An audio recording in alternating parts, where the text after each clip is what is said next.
নমস্কার বন্ধুরা, বিন্দাস রান্নাঘরের চ্যানেলে আমি শম্পা, সবাইকে স্বাগত। আজকে আমি আপনাদের কাছে একটা মজাদার রেসিপি শেয়ার করতে চলেছি। তো এখানে দেখতে পাচ্ছেন চাল, আমি 250 গ্রাম চাল নিয়েছি। নারকেলটাকে আমি ফাটিয়ে নিয়েছি গুড়, তার সাথে নিয়েছি কিশমিশ আর ঘি। তো এই উপকরণগুলোকে আমি নিয়েছি। প্রথমে আমি চালটাকে ভালো করে বেছে নিয়েছি, এখন আমি চালটা ভেজে নেব। এটা আমি খুব ভালো করে ভেজে নেব।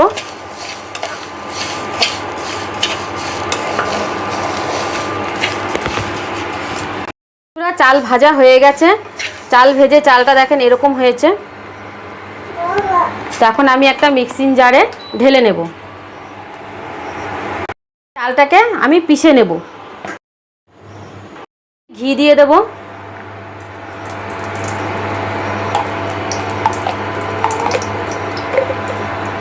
দু চামচি ঘি দিলাম।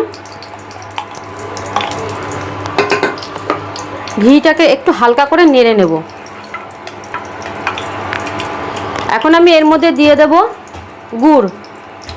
গুড় আমি ভেঙে গুঁড়ো করে নিয়েছি, দিয়ে দেব।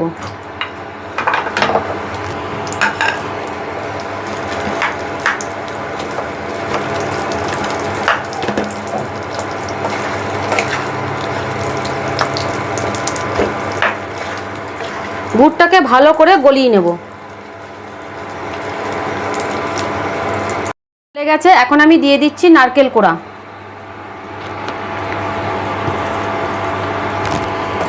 দিয়ে দেবো কিশমিশ। কিশমিশটা আমি খুব ভালো করে কুচি করে নিয়েছি, দেখতেই পাচ্ছেন কতটা কুচি করেছি। দিয়ে দিচ্ছি। গুড়ের সাথে মিক্স করে নেব।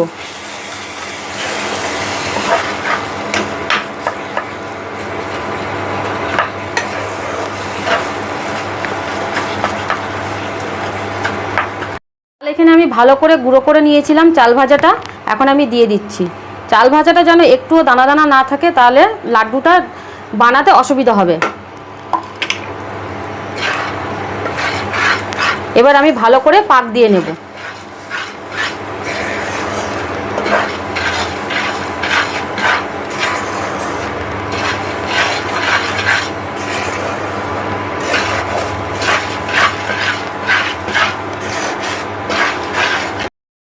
ভাজা চালের গুঁড়োটা গুড়ের সাথে দিয়ে পুরো পাক হয়ে গেছে বন্ধুরা, দেখুন খুব সুন্দর হয়েছে।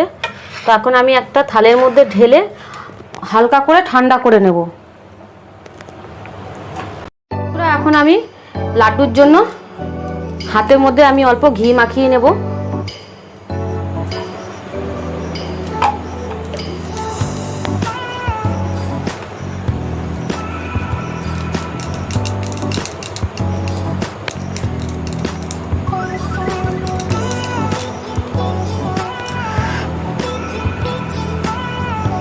দেখুন বন্ধুরা কত সুন্দরভাবে পাক হয়েছে আর গোলও হয়েছে খুব সুন্দরভাবে।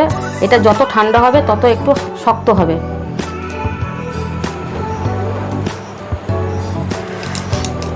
তো এইভাবে আমি সব লাড্ডুগুলোকে করে নেব। বন্ধুরা চালের লাড্ডু রেডি। তো আমি একটা ভেঙে দেখাচ্ছি আপনাদেরকে চালের লাড্ডুটা কত সুন্দর হয়েছে।